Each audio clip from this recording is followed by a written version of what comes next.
What is up, guys? It's Mike again here for the Multiverse Dungeon Podcast, and I am gonna do another video here. Kind of out of character here, but gonna do two videos in one day, just because I really wanted to talk about this and some other things that the other video that I did already, wrestling related, like I said. But this I want to talk about is the E3 conference, which is still going on as of this recording. But E3, which is one of the biggest video game expos in the world, probably is the biggest in the world, and some of the games that were announced and or previewed that were previously announced that I am very, very excited about. But there's three in particular now. I will say that there are some games for the Nintendo Switch that look very, very promising, but as of this moment, don't own a Nintendo Switch. Do want to get one though. I will say Super Mario Odyssey looks amazing, and I will one day get a Switch, get that game, and talk about it in depth. But like I said, don't have a Switch yet, so I am going to talk about the games that I am most looking forward to, that at the moment I have the ability to get. Well, until before they need to come out first. But there are four games in particular that really, really caught my eye. The first one is called Dragon Ball Fighter Z. And now what I love about this game is that it is another Dragon Ball fighting game, but this looks more and more realistic than anything that has ever come out as far as a Dragon Ball fighting game. This game, lets you battle in teams, and it kind of has like a Marvel versus Capcom kind of feel to it, where if you have, you can pick like three fighters at a time, and they can assist you, and you can switch them out, and have like a real looking Dragon Ball fight. And just the picture of just everything, it looks like a Dragon Ball Z game. And I'm not saying that the others in the past have not, but this one looks more like a Dragon Ball Z game because it feels like you're like playing the show from what I can see from the videos. I'm very, very excited about this game announcement, and it caught me off guard because I did not expect a game like this. When I first heard about it, I popped for it. Like I was like looking at the trailer and looking at the gameplay and loving it. If you have not seen Dragon Ball Fighter Z, check out the trailer. You will not be disappointed if you are a Dragon Ball fan. Coincidentally, got my Goku shirt on, got my Frieza Saga banner there in the background. As you can tell, very, very much into Dragon Ball Z, Dragon Ball Super. So I'm very excited about this game. Like I said, check it out, look at it. I think if you are into Dragon Ball as much as I am, you will appreciate this game and what it looks like and how it plays.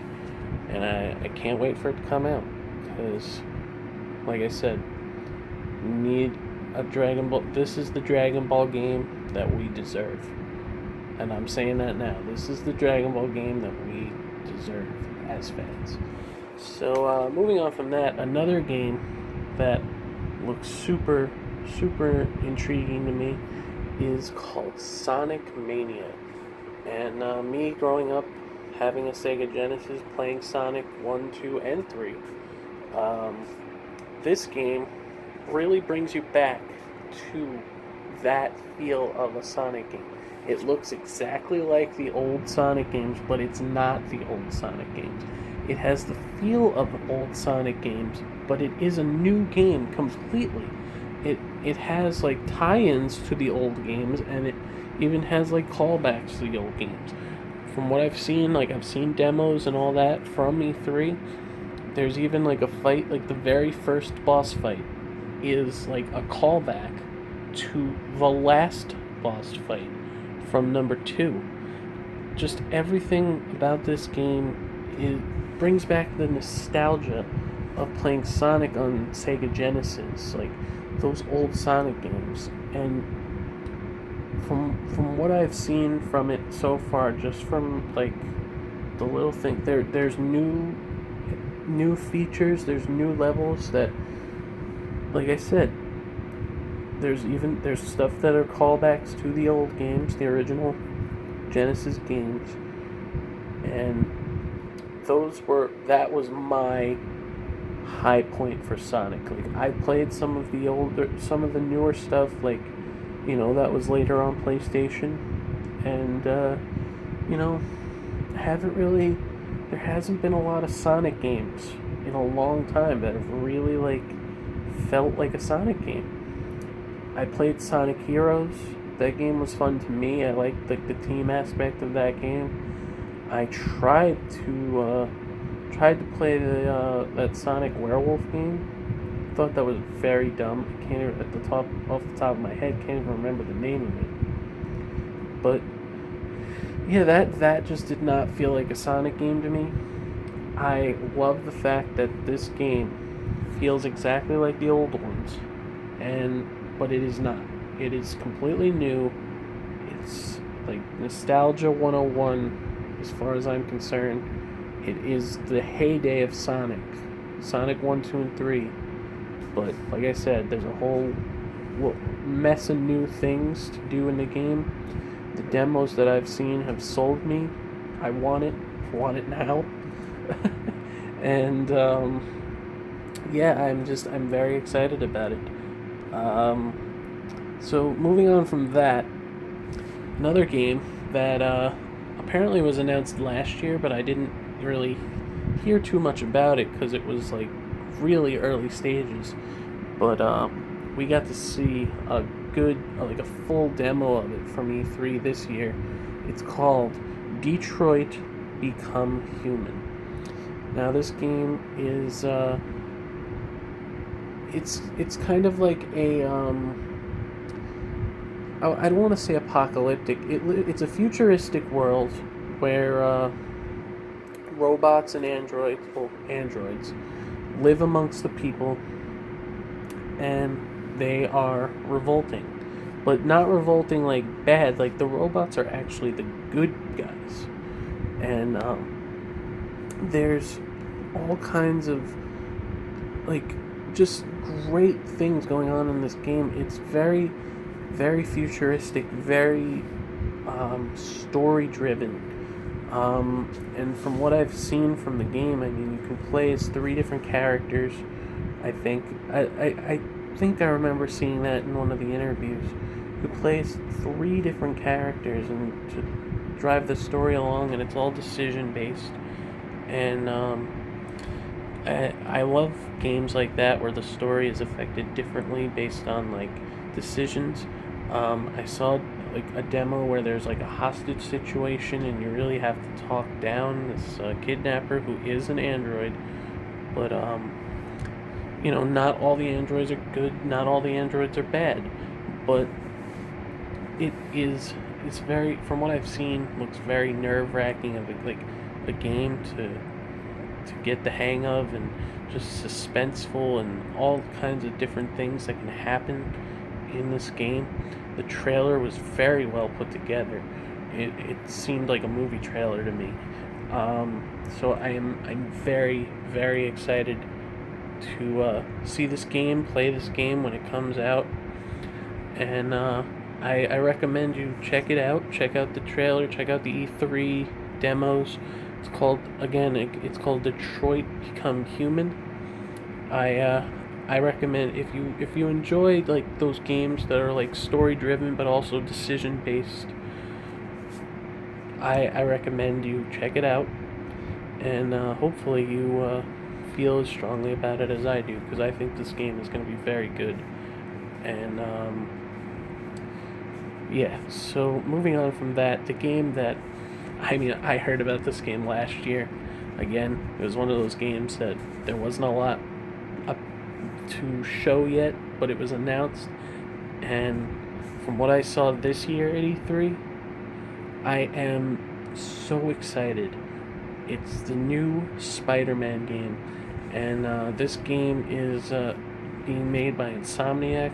If you remember, for the longest time, Spider-Man games were made by Activision, and we finally got to see like an in-depth look at the gameplay. And last year we got that trailer that supposedly was a gameplay trailer. We just didn't get any real details about it. But this game looks amazing. It looks like a Batman Arkham game for Spider-Man.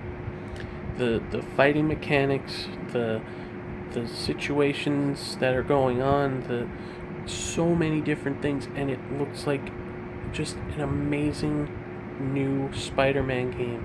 That if you are a fan of like the old Spider-Man video games or Spider-Man in general, you should check out this game. Look at it. Look at the gameplay. There's 9 minutes of gameplay in this trailer, and I love every minute of it. It looks and feels like a Spider-Man game, and it doesn't look like a game based on a movie or a game based on, a specific story. This is an original story of just a Spider-Man game that looks super fun to play. And like I said, if it's got mechanics like the Arkham games, anybody who knows me knows I love all 4 of the Arkham games. 3 made by Rocksteady and the 1 made by WB Montreal. All 4 of them, the mechanics, the story, everything about those games. If this is a Spider-Man game in that light, then I am sold. Because, like I said, I love Spider-Man. Other than Batman, Spider-Man is probably my favorite hero of anyone ever. And this game, I think, is going to bring Spider-Man back to prominence in video games. People are very excited about Spider-Man Homecoming bringing Spider-Man back to prominence in movies. So I think this game, which is not coming out until next year, unfortunately, but next year this game will bring Spider-Man back to prominence. The fighting, the story that we don't even know what's going on in the story yet, but just the presentation of, like I said, a 9-minute gameplay trailer is just, it's mind-boggling to me how good this game looks and how much time you could see really has gone into this game. It's been in production for over 2 years, and it's not even going to come out until next year. So Insomniac is really trying to make this game look and feel like a real Spider-Man game, and just, it looks amazing, guys. And like I said, I really, really recommend you check out all 4 of these games and everything else. That there is a long list of games that have been shown at E3. These are just the 4 that have stuck out to me the most. Like I said, go check out everything that has been shown at E3 this year. And if you're a video game fan, just enjoy what you can, sink your teeth into and what looks the most interesting to you. There's other video games as well that I'm very excited about, one being the South Park game, being a sequel from, The Stick of Truth. The Stick of Truth was very fun, loved it, and this new one, A Fractured But Whole, looks just as fun as the last. But like I said, the 4 that I listed earlier, without a doubt, the 4 that stuck out to me the most. I want to get all of them. I am very excited about all of them. Like I said, again, check out anything that was shown at E3. Whatever you're a fan of, I'm sure there's something new that'll catch your eye, like Detroit Become Human did for me. So that's it for this video, guys. So like, share, subscribe, tell your friends about the Multiverse Dungeon. Like I said, we will be back soon with the main show, me and Sean Hicks. And yeah, so thanks for watching, guys, and that's it. Thanks.